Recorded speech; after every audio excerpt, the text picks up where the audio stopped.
The Phoenix Temple is a sanctuary of love's presence, a sacred space in service to the divine feminine. It is a community altar in which the devotional flame to the Eternal Mother finds a welcome and blessed refuge. In this place of beauty, our sacred feminine essence is evoked, exalted, remembered, and restored to its original supernal matrix.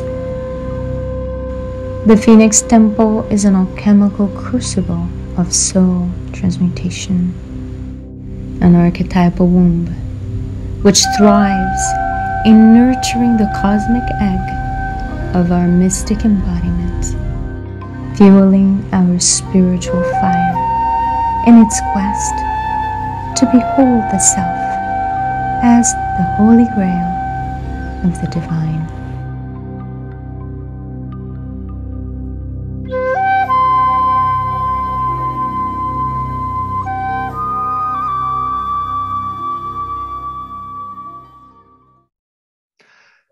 Hello, everyone, and welcome to Blue Star Rising, Templar Awakening.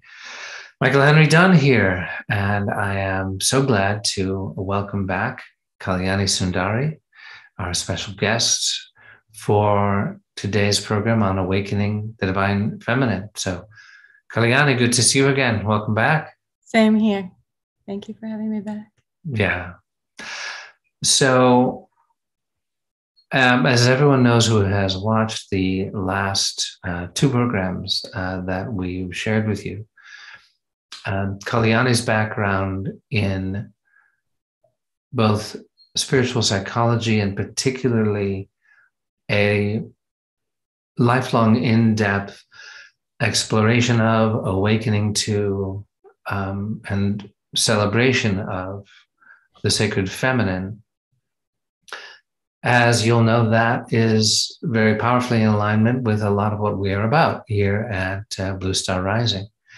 So today we are going to take a deeper dive into what does it mean, awakening to the sacred feminine in this day and age that we are in with everything that's going on.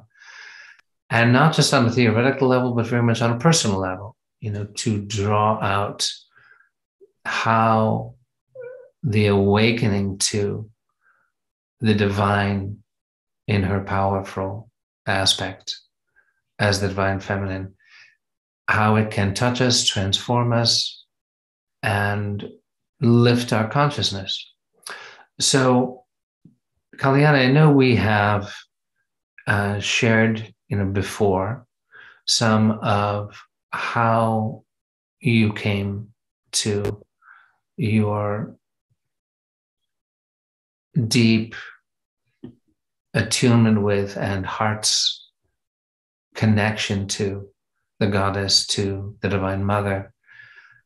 And so if you could just share a little bit of how that journey began for you, and especially what does this word that we toss around a lot, the sacred feminine, what does she mean to you? What is this, if you could describe or share what this sacred reality is for you personally? Okay.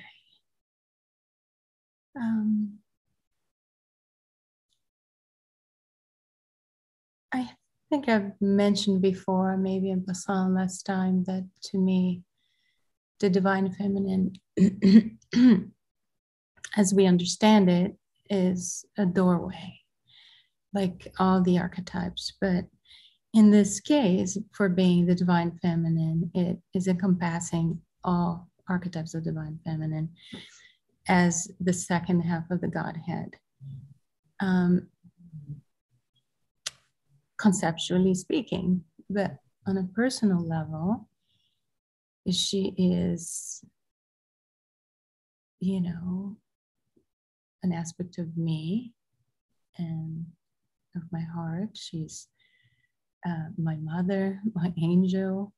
On a personal level, she takes so many different forms, infinite ways of showing up in my life, of becoming really real and personal. Yes, that is that metaphysical description of the other aspect, the polarity, other aspect of the divine as one dynamic, and then this wonderfully personal one of your angel, your mother, this presence that she is.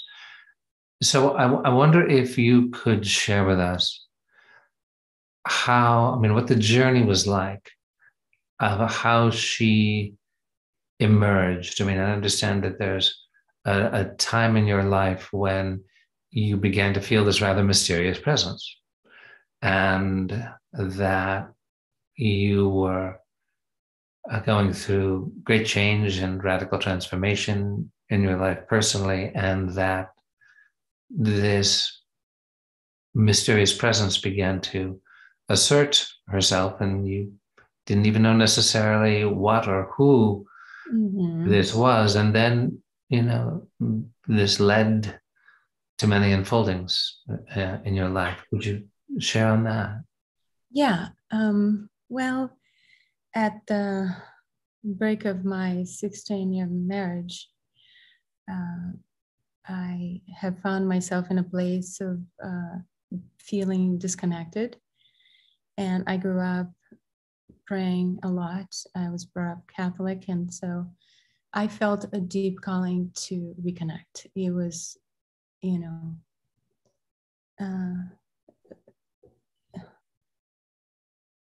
interesting, strong, and unusual urge to literally, I had to pray. It was just a bulb just lit up, and I specifically recalled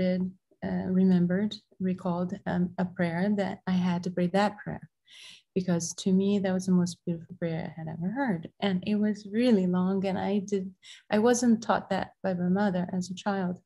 So I called home and I figured out a way to get it, and I wrote it down. It was like 3 long pages of written material, and it's called Caritas Prayer. It's a beautiful prayer. I think it's originated in France, if I'm not mistaken. And you can find translations in English. It's very beautiful. And it's almost like I was getting directions. I knew that I was supposed to pray it in the morning before I put my feet on the ground and waking up. And after I lift my feet off the ground and I lay in bed or sit up in bed, I was supposed to pray it again. And I kept doing that. And I kept doing it and doing it and doing it. And everything began to unravel. It's like my life was being rearranged. And when your soul is ready for that and it comes, it's like a hurricane, it comes through and everything's lifted off the ground, things change places and it looks like chaos. And, I often say, my grandma used to say, or even my mother, there's a saying in Portuguese that says, the more I pray, the more the ghosts show up. It's like, because it's a transformational thing, when you pray, you're asking the universe to come and intervene and put you on the right path and rearrange the players and, of the cosmic game and the places and positions. It's an analogy with chess, but everything has to be repositioned, and it's tough. So, but, Yeah, I wonder how you would feel if you'd be willing to just perhaps share the first few lines of the Caritas Prayer. I know it's in Portuguese with us, but I just feel bringing that vibration into our sharing here in this moment. How do you feel about that? That's fine. It's a Lord prayer, so it goes like this. Deus, nosso Pai, que sois todo poder e bondade, dai força àqueles que passam pela provação. Dai luz aos que procuram a verdade e ponde no coração do homem a compaixão e a caridade. That's just the first paragraph. Mm. So God our Lord, God our Father, their all power and goodness, give strength to those who are going through probation. Give light to those who seek the truth, and place in the hearts of humanity compassion and charity. Then he goes on to say, dai ao viajante a estrela guia, ao aflito a consolação, ao doente o repouso, ao culpado o arrependimento, ao espírito da verdade, a criança o guia, o órfão o pai.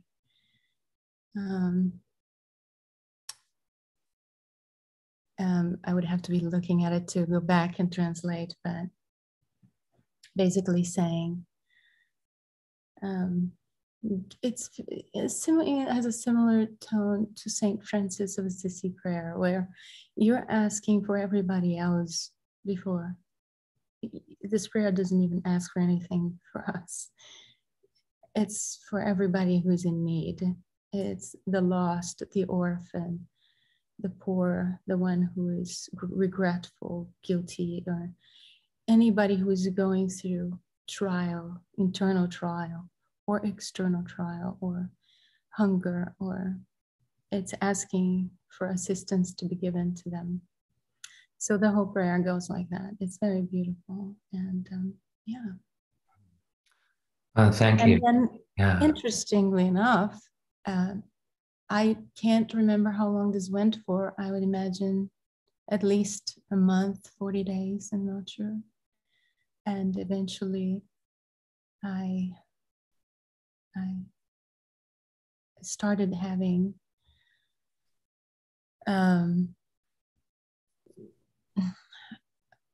powerful awakenings and receiving signs and dreams about this beautiful Asian lady, you know, that would come through glass windows. I would have a faint idea that, you know, why am I seeing this? And it would come and go, you know, and then appeared in dream. And there's so many layers to it. And it's very interesting because at the time I had very young children, and I had a nanny helping me. I had 4 children. And one day she told me, the Buddha lady is with you. I see her around you. And I said, what do you mean? And she said, well, she's protecting you, you know? And I remember at the time, I was in love with a type of jewelry that came from Bali, and it was designed by Shankari. And I had just purchased a pendant. I'm not wearing it right now, but it's a very simple pendant. And when I purchased that pendant, it was, usually I would spend hours looking at them, and, you know, they had symbols from all kinds of, you know, mostly Egyptian and Gnostic Christianity. And I would pick up these beautiful beings and just look at them, and it would take me like sometimes 45 minutes to an hour to choose one. I basically started collecting her pieces for a couple of years. This one, and they had wings, they all had wings or double wings, and the crystals would create certain synergy in their color and pattern and the quality that they invoke or can generate by wearing them. So they all had, it was kind of a crystalline prayer, you know, they were generating energy in that sense. So I would play with them, and whatever felt good, I would take. And this day, I saw this big, giant white crystal quartz up on a shelf. And this medallion was out of my reach, and I looked at it, and I said, I asked Kate, that was the name of the lady that owned the store. And I said, what is that? And she said, well, that's a Kuan Yin medallion. And I said, what is Quan Yin? And she said, well, it's the Bodhisattva of compassion. I said, what is a Bodhisattva? This is 2003, and I had been a very mystic young woman and child even, and I had never come across that. And at that moment, this lady stops by and says, how much is it? She was standing by my side. I had not noticed. And she says, how much is it? It was an Asian one. And I looked at her like, how dare you? That is my piece. It was something strange because I had not touched it. It didn't have wings. It was clear quartz. It was transparent. It was almost like inexistent. And it was laying over another crystal clear quartz. It was like, I couldn't even tell what it is. I was completely sucked up into it. And when she said, well, how much is it? I said, Katie, I'm taking it. I didn't care how much it cost. I had to have that piece. And it's beautiful, simple, and it had Kuan Yin etched in the back, like holographically. So I took that home and I put it on, and I never took it off for months. For the next 3 months, as my life completely unraveled. And I ended up going to Brazil to tell my family that I had made a decision that I was getting divorced. And I asked my mother to see a shaman. And this is a beautiful story because during the session with the shaman, because I wanted my mother to get me a shaman to give me a talisman for my protection. And my mother said, well, I don't know any shaman. I said, well, ask your friends, there has to be a shaman somewhere here that I can see. And so she found someone, and this man started reading shells for me and telling me stories. I said, at one point, I just put my fists on the table and I said, I don't care about the stories. I am here for the talisman. Did my mother tell you about it? Didn't my mother tell you about it? And my mother, and my mother's there. She's sitting to my right. And he says, talisman? I said, yes. I demand protection 24/7 for myself and my children. I'm a child of God. And as so I deserve protection 24/7. And at that point, my mother says, Johnny, why are you doing this? And I said, doing what? And she says, you're holding your necklace, your pendant like this. I was literally holding the medallion and talking to him like this, the medallion between my fingers, away from my skin. And she said, why are you doing that? And I said, doing what? And I'm still not aware. So she says, and I said, well, it was burning me. I just came to I was like, oh, it was burning me because it was burning me. So she gets up to feel it and she says, well, it's cold. And I just shrugged. I was like, I don't know. So back home, I find out that this designer that I had not known yet personally, her company was called Talismans of Power. And that Kuan Yin medallion, when I was saying I demand protection 24/7, burned my skin so much that I could not bear it stay there. But again, I was so, I wasn't really, I just knew that I tried to take it off and I couldn't. I had a friend, she said, you've lost so much weight, let's go out, let's go into town, let's go to the beach, let's go, and there was one night, let's go dancing. And she brought her own jewelry and she said, take this off, let's put you some. And I started to take it off and I was like, no, I just want to keep this. But it's sort of like I couldn't quite, fully put my finger on. And at that time, I used to go to the Bodhi Tree bookstore, and I was so hungry for the things I had left behind during the marriage, which was my immersion into spirit, the way I did it,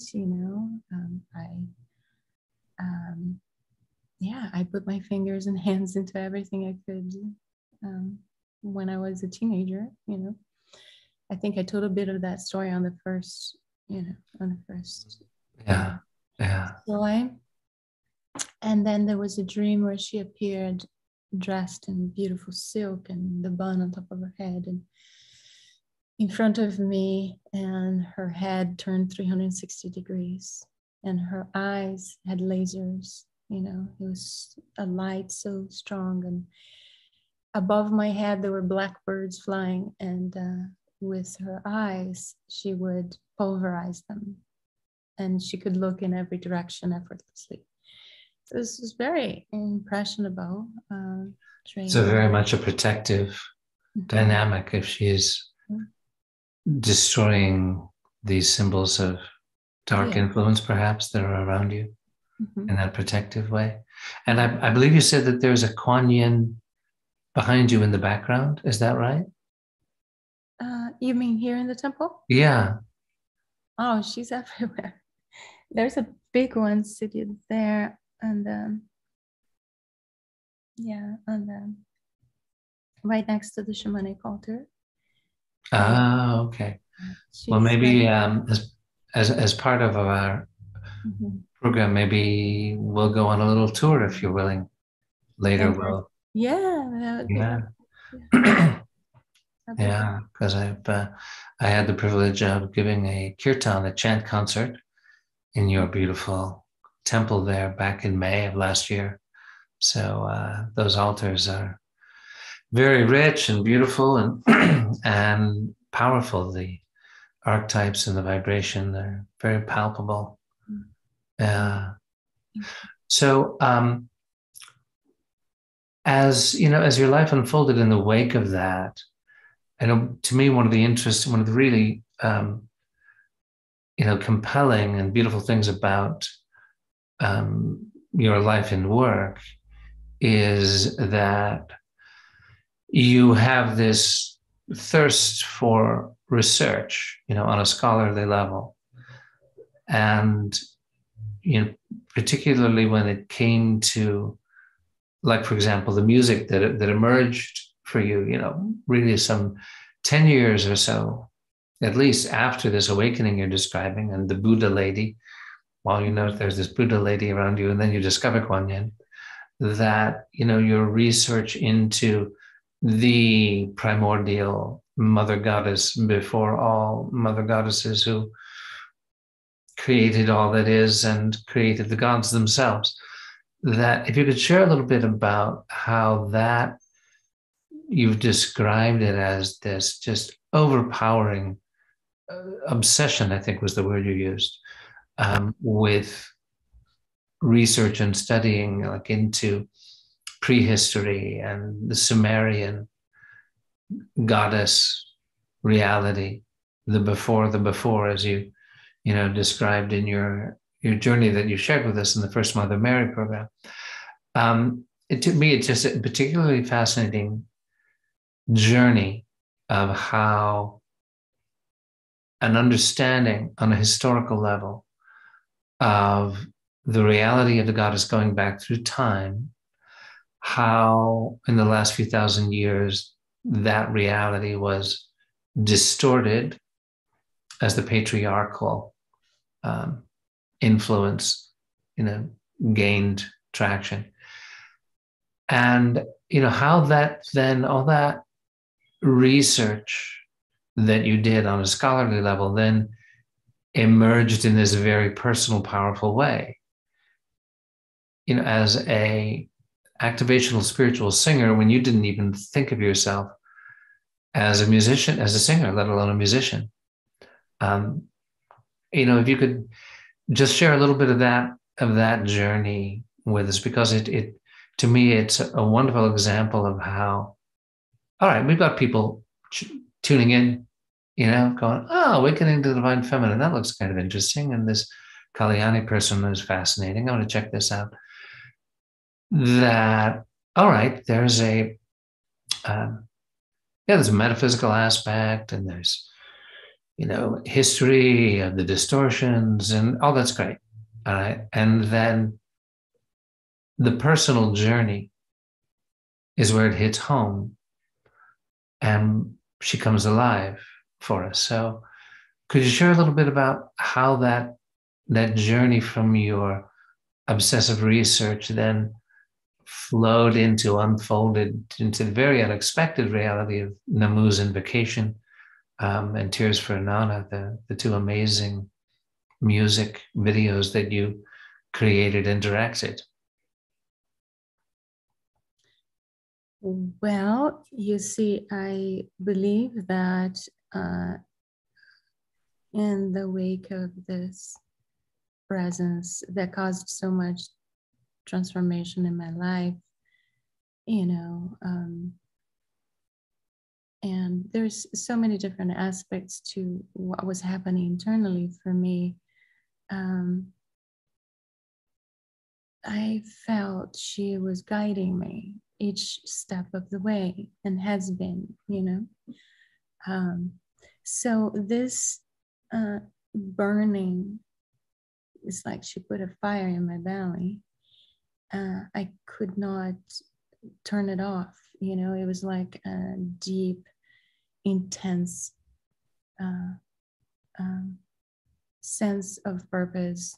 And this purpose included unearthing certain buried realities that have been concealed from us in general and from humanity. And this urge took the shape of, research. And I felt a presence around me. And there were certain symbols, and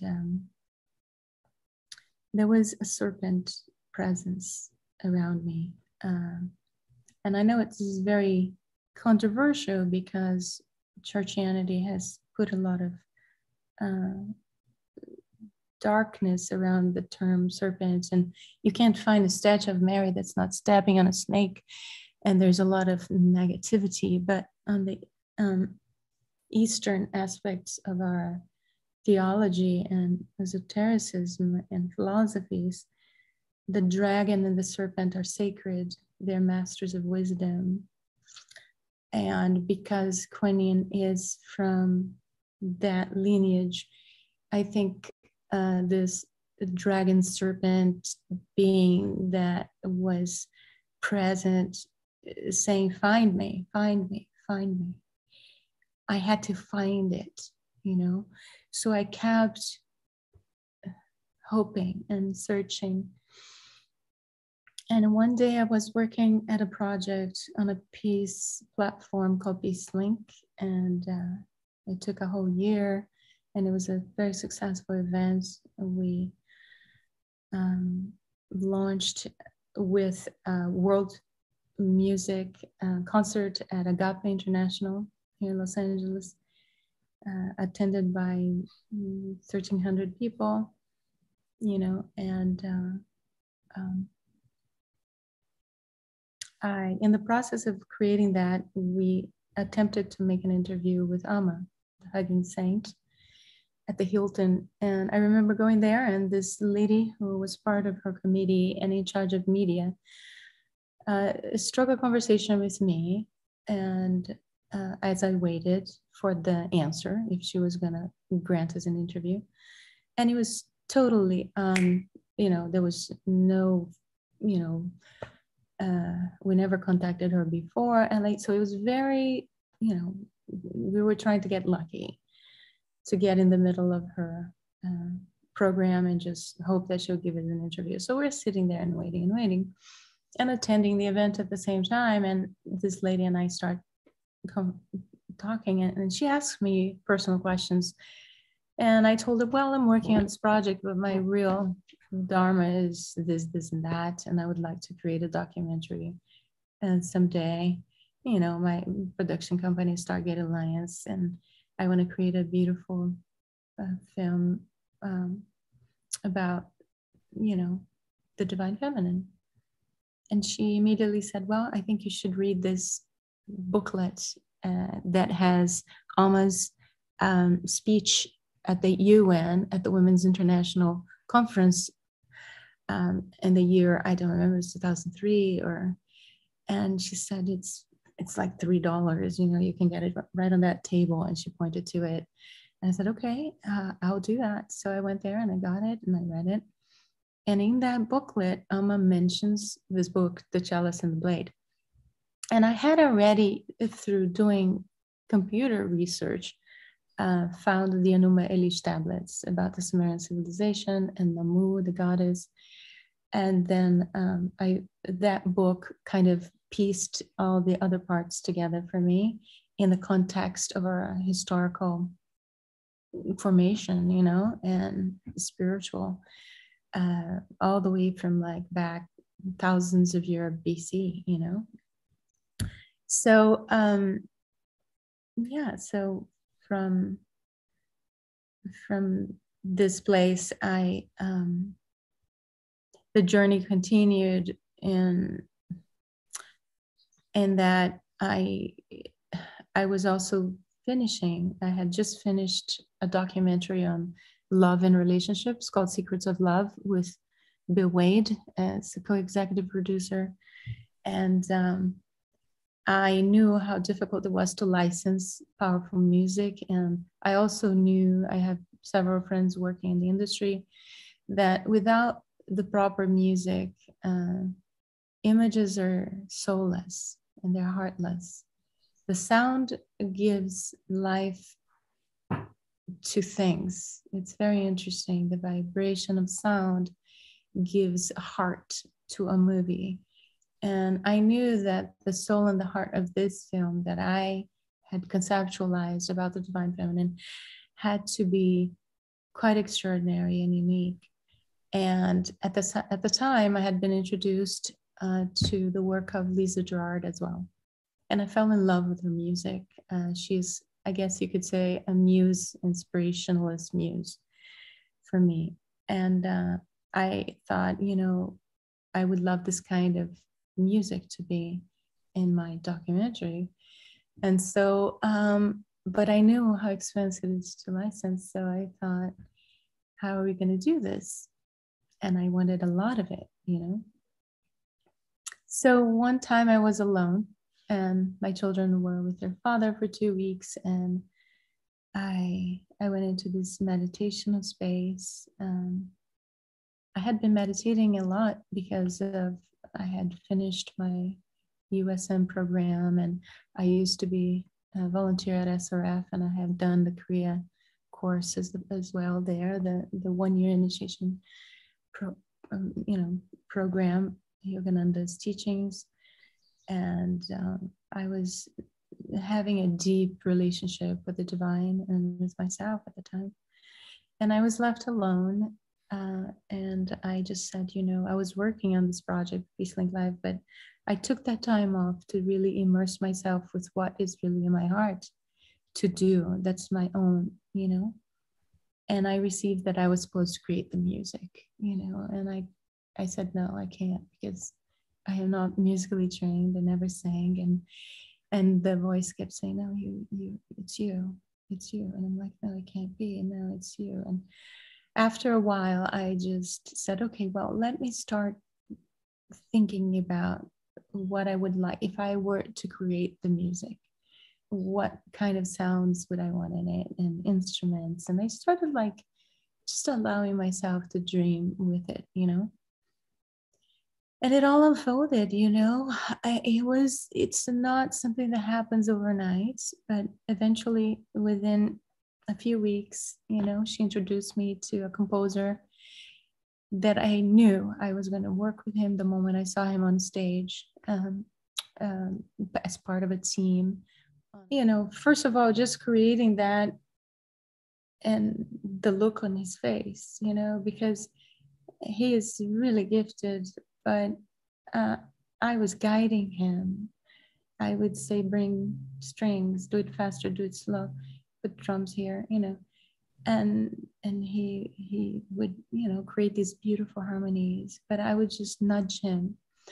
And in the end, he was shocked. He said, do you hear what I hear? So it was like this beautiful thing. And I said, yeah, this is extraordinary.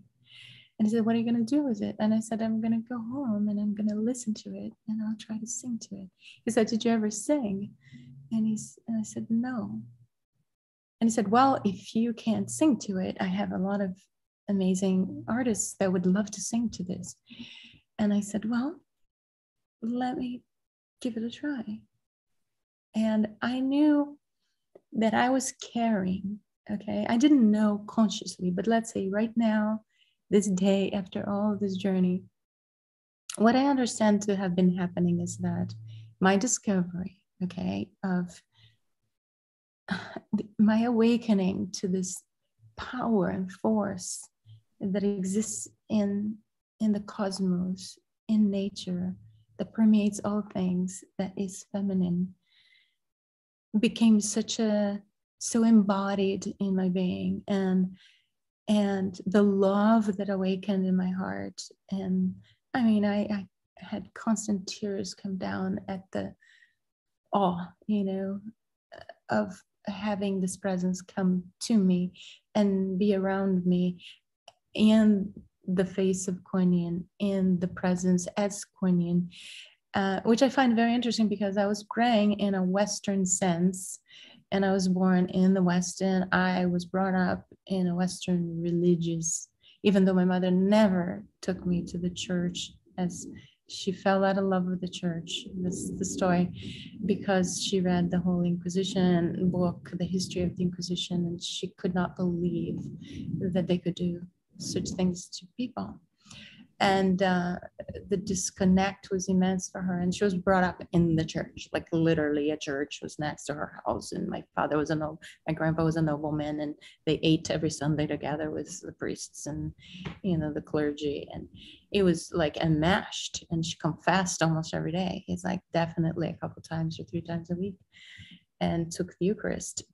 She didn't want any of that for us, but she taught us about prayer. And that's all I knew. So it's interesting because I was praying to God the Father in a Western language and a Western dogma. And even though that prayer is very dogma free, very free of churchianity in a sense, very pure. And I think that's why I was guided towards it. And I say the lady, I pray to the Lord, and the lady appears. And I prayed in the Western world, in a Western prayer, and the East shows up. And I think this is a clear sign to me that the times have come. And we're talking, this is the wake of the end of the Maya calendar. In 2013, which I consider year 1 of the beginning of the new era, there is a change of the guards. And we are going to have to understand it's a new phase of our growth, humanity's growth. And the reintegration of the feminine is unstoppable. There's nothing that can stop it. It's unavoidable. It's going to permeate everything. It's part of everything. You can pray to the Lord as much as you want, and God the Father, and he's going to say, here's my mother, here's my lover, because, here's my other half, however you want to see it. It's, they're one. It's the end of the illusion that God has a gender, if anything.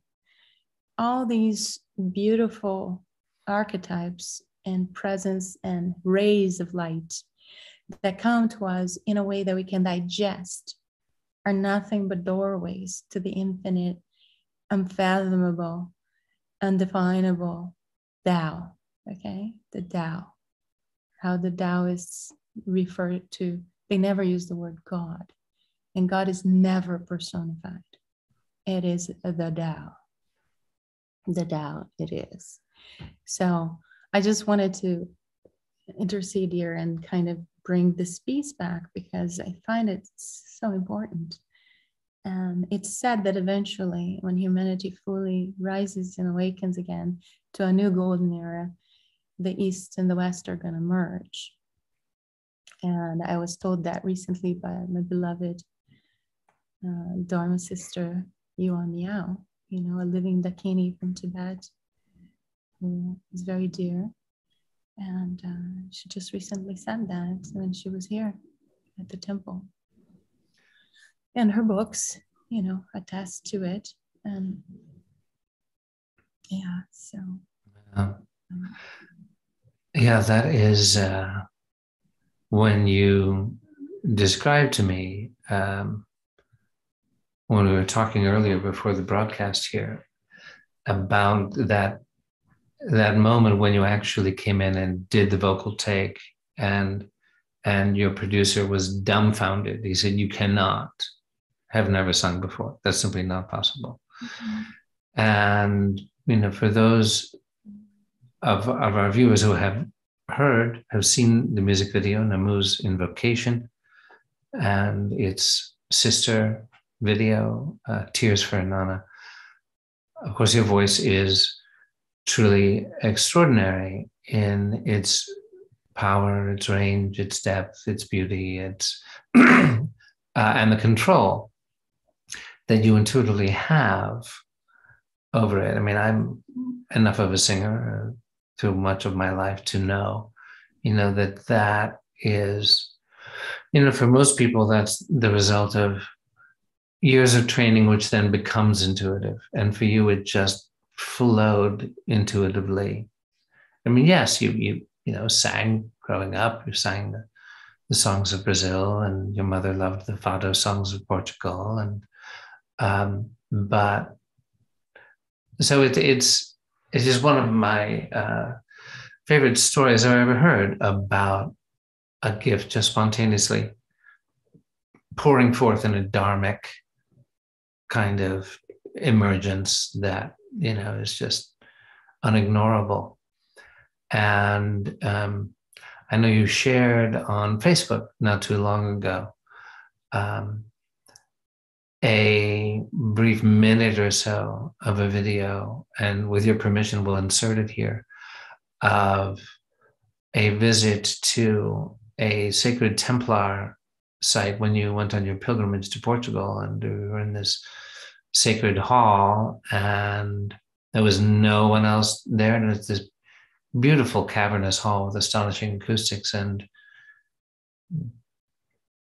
through it came,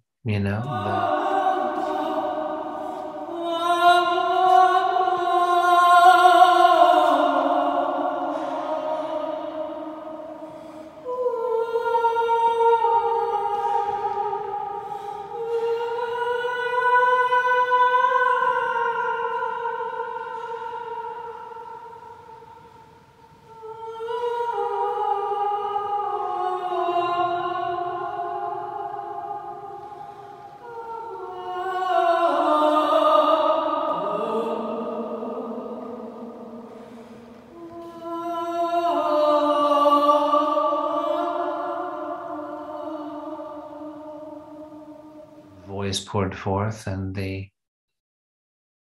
you don't usually use words. It's a non-verbalized pouring forth. So it's to me just such a powerful example of the divine needing to anchor first in an understanding of the mind so that the heart could express it fully. You needed to do the research. You needed to understand the history and the reality. And this was part of what began as this presence for you, the Buddha lady coming into your dreams, into your presence. I think she guided me there. She wanted me to see it. She wanted me to put it within the human context so I could speak of it.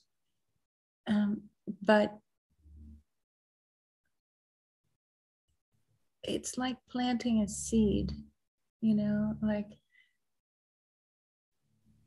I garden a lot, and I think this is another way of gardening. You plant a seed. I did not want or desire getting into the intricate entanglement of debates about who wrote what and what translation is real and who is lying, who's not. Because if you get into that, it's a rabbit hole, and it's filled with traps. she didn't want me to go there to become an expert on Sumerian history, you know, and there's plenty of people out there who have done extraordinary work.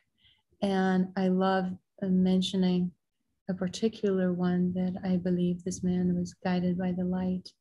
His authenticity was quite extraordinary. He spoke 7 languages. He was, you know, worked with Oriental Institute, and he was, yeah, just quite a phenomenal being. I'm trying to think of his name, and he did a lot of work. Well, we'll insert it. We'll insert it into the program. historians, that had distorted translations to fit their preferential idea about history and completely ignoring the truth. They either could not accept it or deliberately distorted. And this you'll find in most translations of other language works, you know. And so to get into that and find the truth is hard, but I found the truth in here, and it spoke so loudly, and this love that was burning, and this desire to speak to it, of it, and tell people about it overwhelmed me so much that if I didn't do something, I thought I was going to implode. This is my way of understanding it. It was burning so bright. And that's when, you know, the music was at the same time, everything was coalescing together. And the voice just came through. You know, I knew that because I was imbued in this universe that is complex and cannot be placed into words, you know, words would fail. I could never find the words. And trust me, I tried. It's not possible. So I just vocalized, and there's no greater truth than when bypassing the mind, you create vibrational tone frequency from the soul, from the heart, that actually, if we know it or not, it doesn't matter. It's doing what it's meant to do. It has the effect, and it speaks of a reality that is so much more effective, and of an essence that can penetrate, it doesn't matter what your religion, belief system, race, location is, you will get the imprint and the vibrational communication that is meant for you just through the sound. And I wasn't thinking about any of this when it came out. It's just my understanding of it today. You see, in the moment, I am just responding to what's flourishing and being birthed in the moment. Yeah. And I love that, just, you know, the way it unfolded and the way the music ended up being used. And so now millions of people have heard it. It was, you know, #2 on Billboard streaming. And, you know, for those of you who go and look on YouTube for, you know, under Kaliyani, for Nammu's Invocation and Tears for Innana, you know, each have several million views, and you know, many comments from people who are so profoundly moved by what came through in what you created. And certainly, I feel it myself. You know, when we were doing the Mother Mary programs, the 2 explorations we did of the apparitions at Garabandal and elsewhere, you know, the introduction that we created to welcome you, I ended up, as I created that brief video, I ended up listening to Nammu's Invocation many, many times just in the course of, you know, editing, re-editing. And, you know, it just seeped in, the power of it, and never got tired of it. Still am not. And so I encourage everyone, give yourself that experience. It's quite powerful. And so I know you are, go ahead. Yeah, I was just gonna say, it's because you said I came up to this composer that I wanted to sing, and I didn't really want to sing. I just know I had to. And actually, for 2 years, I hid this, and people started finding out through word of mouth that I had recorded a song, and they asked me to show it to them, and some people would just cry on the spot, literally sob, some of them, and they said, you have to release this. This doesn't belong to you. It came through you, but it's not yours. You must. And I was terrified because I created that I didn't want to become a singer, and I didn't want to start that late. And I was, in my mid-40s, and it was an absurd thing in my mind. I was being taken on a journey not to become a singer, and I still don't want to be a singer. But when the mother wants me to sing, I sing. The ultimate purpose behind it is not, it's not a goal. The goal is not, it's not in form. The goal is an internal goal. It's to serve, and it's to become a better listener. This is my focus, to become a better listener to her guidance. And if she wants me to paint, I'll paint. If she wants me to sing, I'll sing. But I don't think you could possibly put me in a single closed off parameter of operation, because that's not how the mother functions.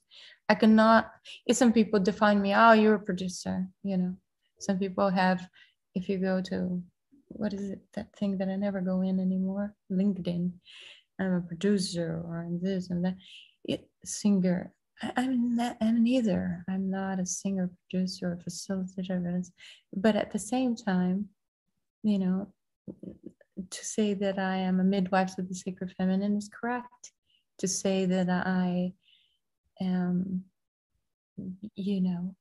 spiritually inspired visionary, I guess that could be correct, because it is general, and it's broad, and it's making my spirit, soul, heart, hands, brain available to do whatever in the moment is in greatest need, and in greatest service to awakening all of us to a much happier reality, a much more complete, full,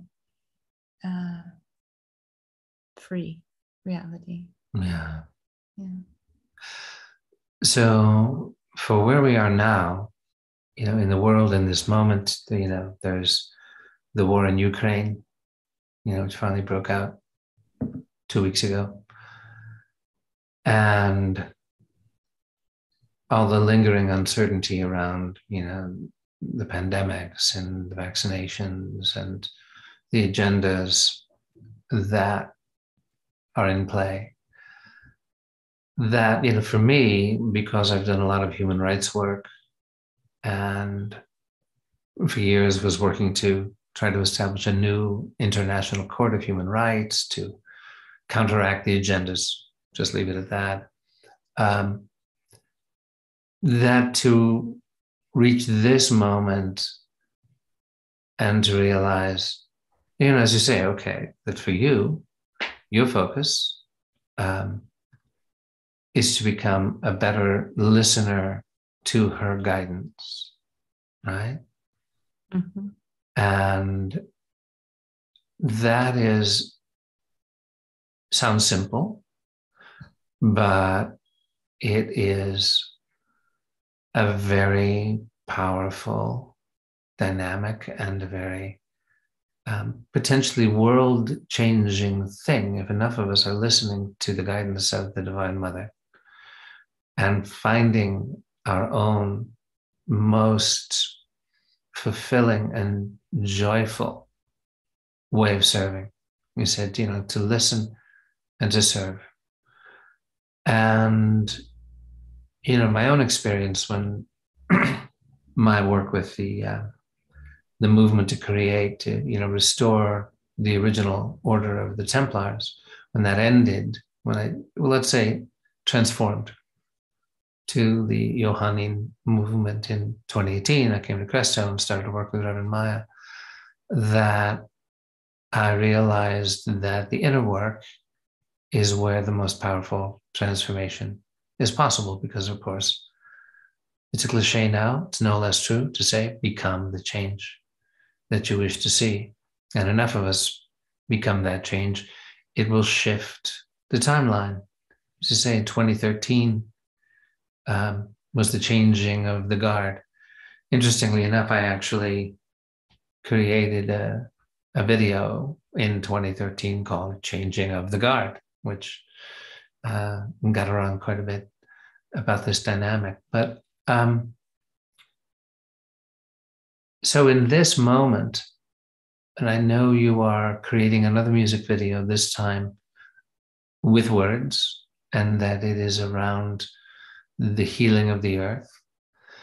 And that at the same time, there is, just the fact that we are sharing this, that you've come onto Blue Star Rising as our guest to explore the extraordinary happenings at Garabandal and how the signs seem to be emerging for some of these prophecies to be realized.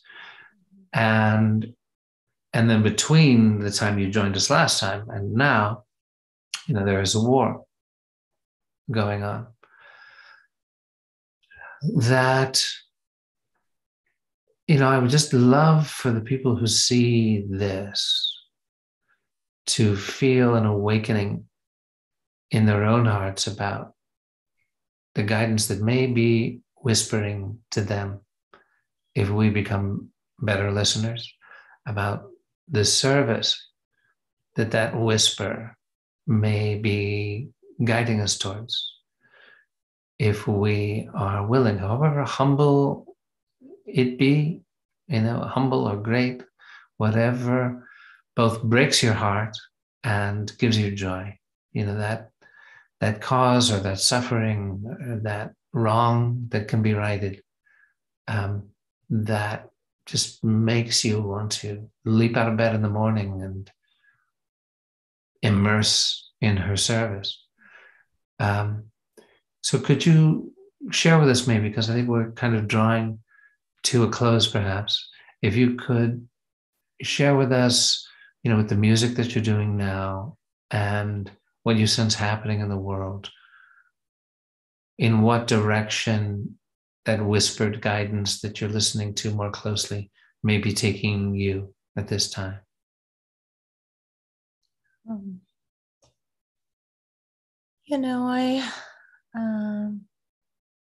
I like to say I never make plans, because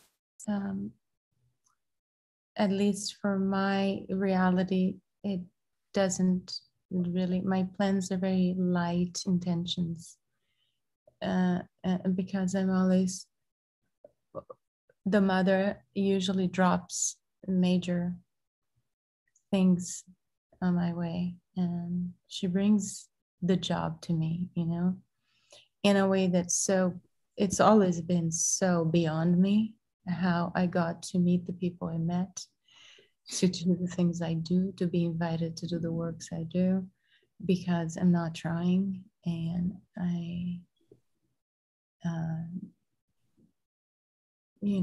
don't necessarily look for them, but I know that what I need to do will come to me. So when I receive these major invitations, even if they fall outside of an idea of what I should be doing, I consider, and I usually will, follow, sometimes with a little bit of resistance, and sometimes with quite a lot of resistance. And this is what I have say also that may inspire others is when you get touched by this one thing that is burning inside of you, even if it goes against what your family thought you should be doing, and it's coming from a place not of an ego accomplishment or wanting to be seen, but wanting to contribute sincerely to the highest good.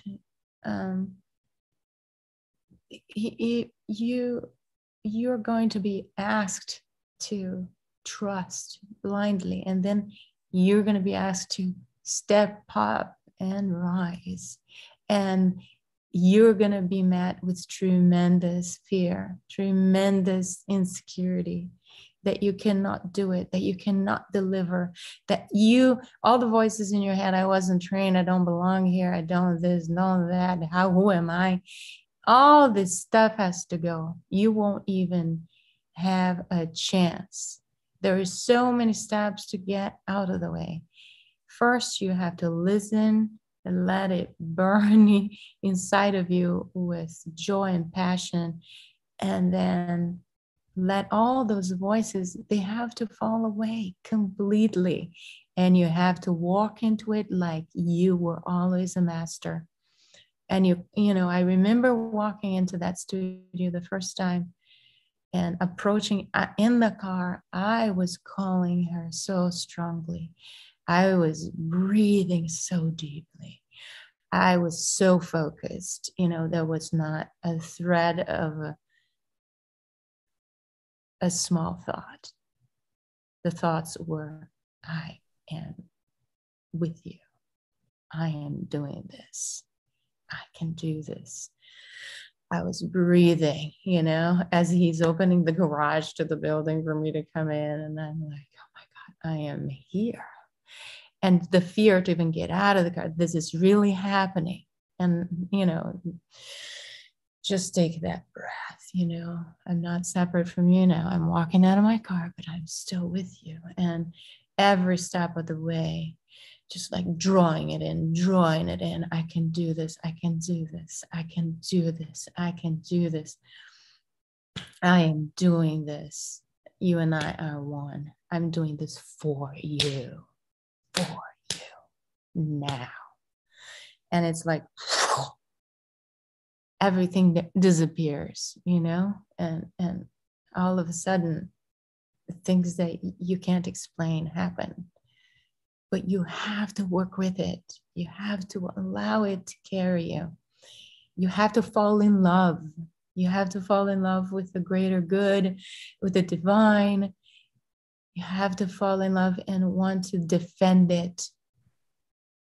You know, you're going to be asked to raise your sword of light and fight the dark with your voice, with your fingers, with your body, however it is the universe is asking you to use this stream of your soul memory, of sometimes accumulation of lifetimes of repressed talent that is latent part of your being that, you know, you need to let loose, you know, and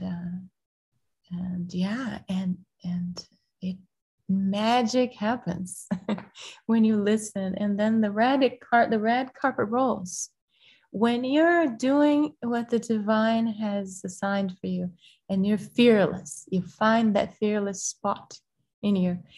The red carpet will roll, and you won't even understand what's coming.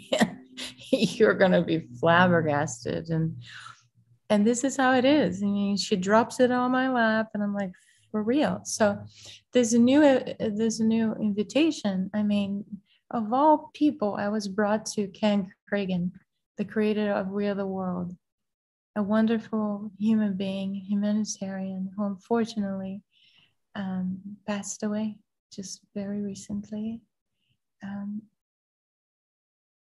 And it's a great loss. He was co-creating this event with Neil Morgan, the president of Hands Around the World. So he created USA for Africa, you know, and then Hands Across America. It was I didn't even live in the US. I was not part of that, never knew about it. I learned it as I got to know him, you know, and they were working on this project called Hands Around the World. So it's an idea that is for people to hold hands all around the globe, not just around America, but all around the world. But it's going to be done in a modern version of our computerized holographic universe through an app that works with augmented reality. So it was a really incredibly beautiful, you know, a project with lots of inspiring music. And Neo got introduced to me and Ken, and he started prompting me to create a song. And I said, it can't be real. This is not happening. But it was real. And he kept insisting on it. He said, well, I'm pretty intuitive too, Kaliyani. I think you're going to be the one who's going to create the carrier song. You know, now we don't even know if this project is going to happen without Ken. But Neo is still pushing this forward to the best of his ability. And regardless, Mother called me to do a song with words about the oneness of this earth family and what we're capable of, you know. So, and I've seen just a few clips that you shared with me of the emerging video, and it's going to reach a lot of people and be quite powerful. So more will be revealed on that score. Well, this is, it feels like a good moment to, you know, to bring this to a close. We are going to share a couple of other short videos. I know, Kaliyani, you mentioned about just sharing your altar there, your sacred space, and the various personifications of the archetypes of the mother that you hold sacred and are part of your temple there. Mm-hmm. So this is just, it's always, you know, a great pleasure and privilege to sit and talk with you. And you know, perhaps there will be further stories to be revealed that will come soon. So yes, anyway, it's a pleasure always. Thank you. Yeah. So heartfelt thanks to Kaliyani Sundari and to all of you, our friends, for tuning in. And please do like and subscribe. Join our Patreon community as well. The links are below. And so until next time, Goddess bless us, everyone. Mm-hmm. And we'll see you next time. Mm-hmm. Bye for now.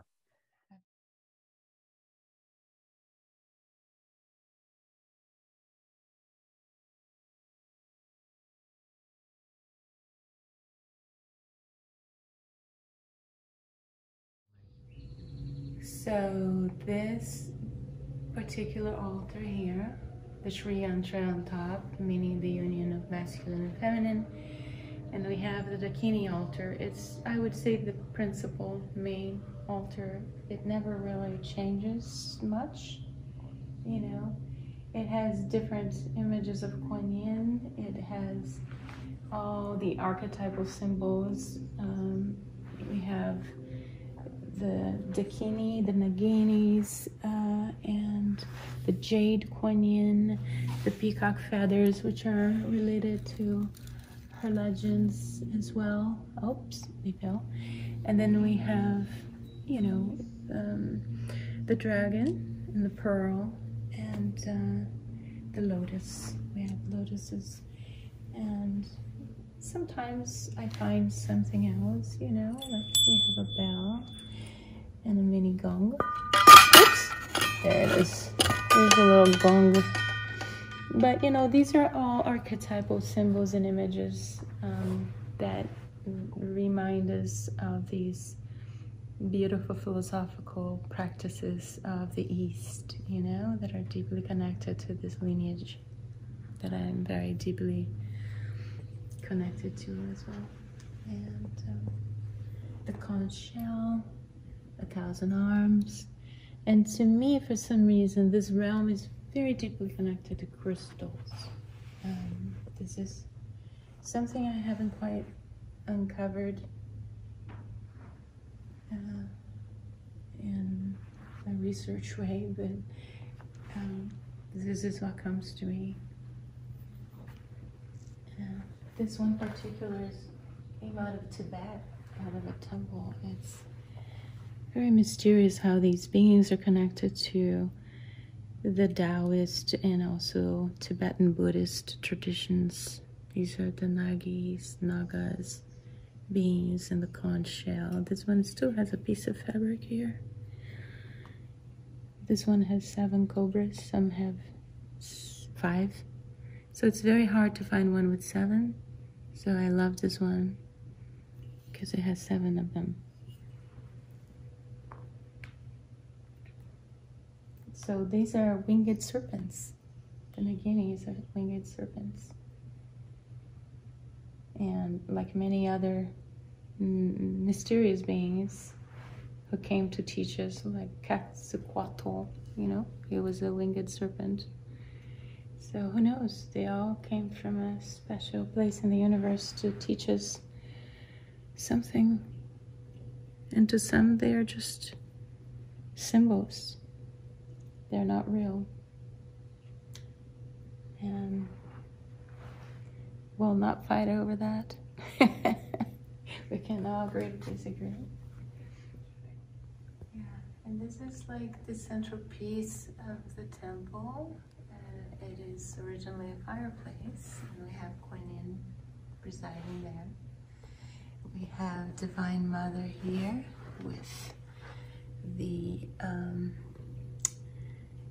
3 gods within her. It's like she is holding Vishnu, Brahma, and Shiva inside her. It's literally Divine Mother, as the Indians' concept of Divine Mother is. And there we have Tara. Here we mix a few elements. And here we have Mary, and sometimes the centerpiece will change depending on the evolution of what's being explored in the temple. Right now we've been exploring Mary a lot and her messages of love and compassion, unity, and purification of our hearts, purification of our souls, and surrendering to brotherhood, sisterhood, love. And we have our singing bowls here. It's beautiful beings that, you know, this is divine empowerment. There's a beautiful sister in Kauai that designs these and creates them. That's Divine Joy, the blue one. And here we have the Great Mother of the West. She is one of the highest members, deities of the Taoistic pantheon. Very powerful, very beautiful, lots and lots of beautiful initiatory mysteries connected to her. And here's the wheel of life and the wheel of time. By the Celtic cosmology, we have all the holy days like Beltane, Yule, and Luganash, and then I try to keep all the elements here: earth, water, fire, and air. The incense that was burning earlier, that just burned out over there, would symbolize air. Then I light candles every day. And we keep prayers, some special prayers that people request me to put here. And here we have a mix of cosmologies. This is Nammu, one of the most powerful goddess of the Tuatha De Danann, Irish mystical pantheon. Here we have also the triple goddess, and it's maiden, mother, and crone. This is Ishkasel, a beautiful being from the Mayan cosmology that I'm connected to as well. We have a little sage that I burn in the morning. Spend some time here just focalizing a little bit of light and prayer for the... Then we have Mother, the Queen of Heaven, just like Innana, and the 3 children that she appeared to. And that over there was a gift from a dear friend, Gary. Oh, this is Kachina, as interpreted by our Native American beings. The powerful Kachina, mythic Kachina.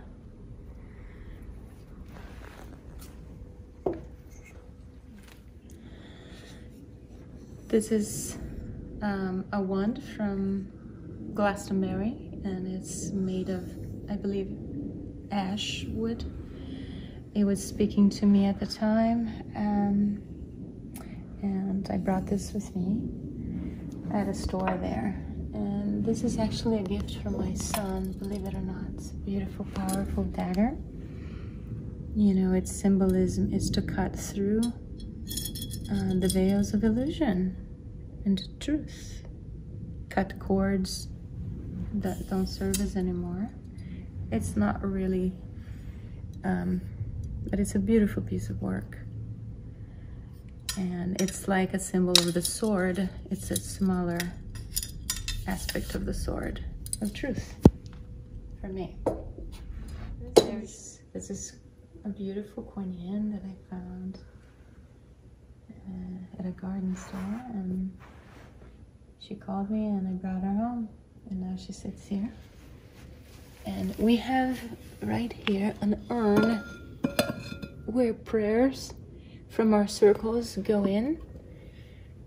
Some of them after being in the shamanic altar, and there's hundreds of them. They build quite fast. Intentions and prayers. They stay here by her feet until they're ready to be taken out in the solstice and burned in the fire ceremony. And this is a beautiful Indian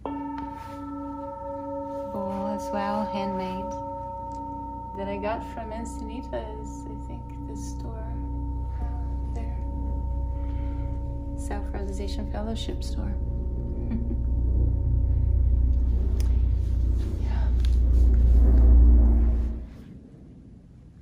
So here's our meditation nook where Tazzy loves to hide in. Yeah, she loves the meditation nook. It has a celestite ray, selenite ray, actually falling from this accurately built pyramid that mimics exactly, and it's 24 karat gold plated with copper thread holding the crystal. So it's a powerful place to meditate because you have also this beautiful energy of Earth, Gaia, showering down on it. And it's beautiful and cozy and inspiring. Yeah, I think Tazzy created a little cave over there. I'm gonna leave it open. And here, the phoenix, which is the Phoenix Temple symbol, which is the one that never dies. It's always reborn, rising from the ashes. She's sitting over the anointing oils. We have many anointing oils here, especially from the Emerald Temple, which are absolutely must-haves if you're into anointing.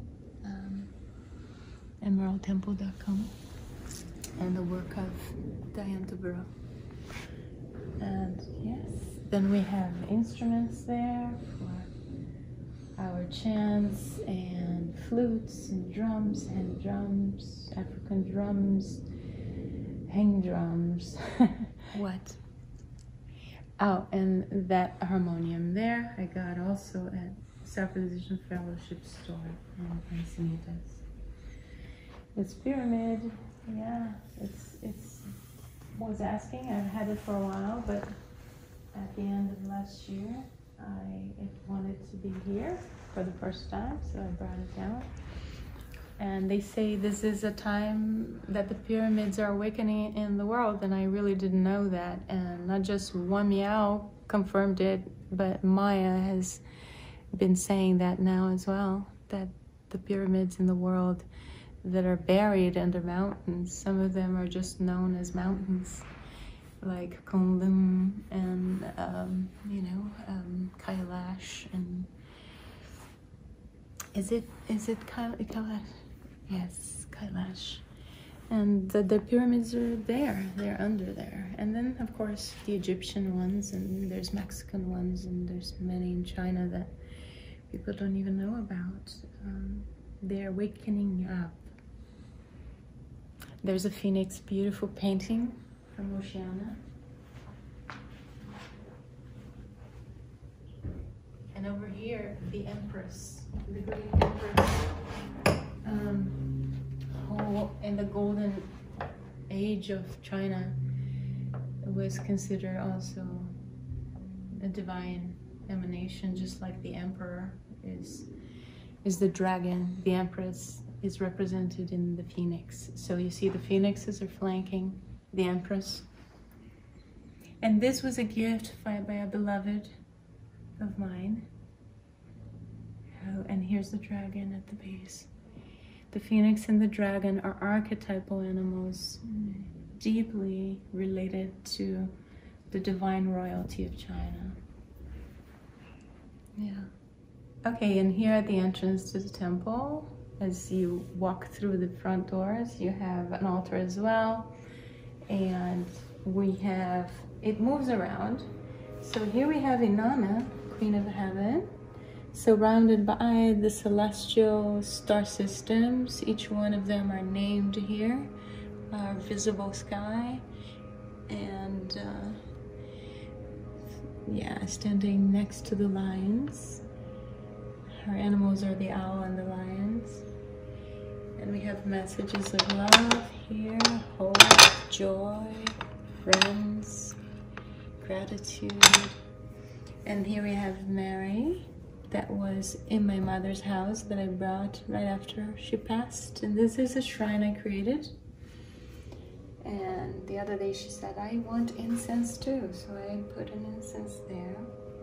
We have a Quan Yin right here that I love. She has traveled with me all over the world because I usually carry a travel altar with me. And I usually light the light through her and she glows. She was in the main altar for a long time, and now she's right here taking care of my mama's soul.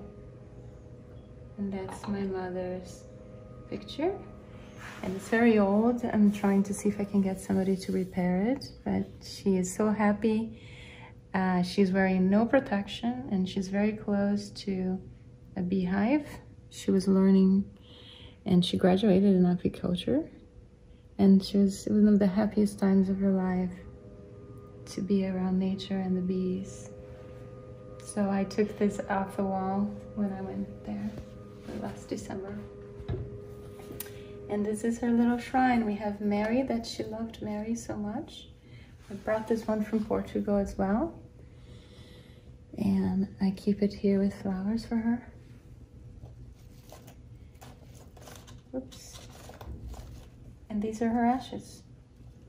And it's so beautiful that I can keep her ashes with a candle on top. There's two urns, our pictures, and some incense. And yeah.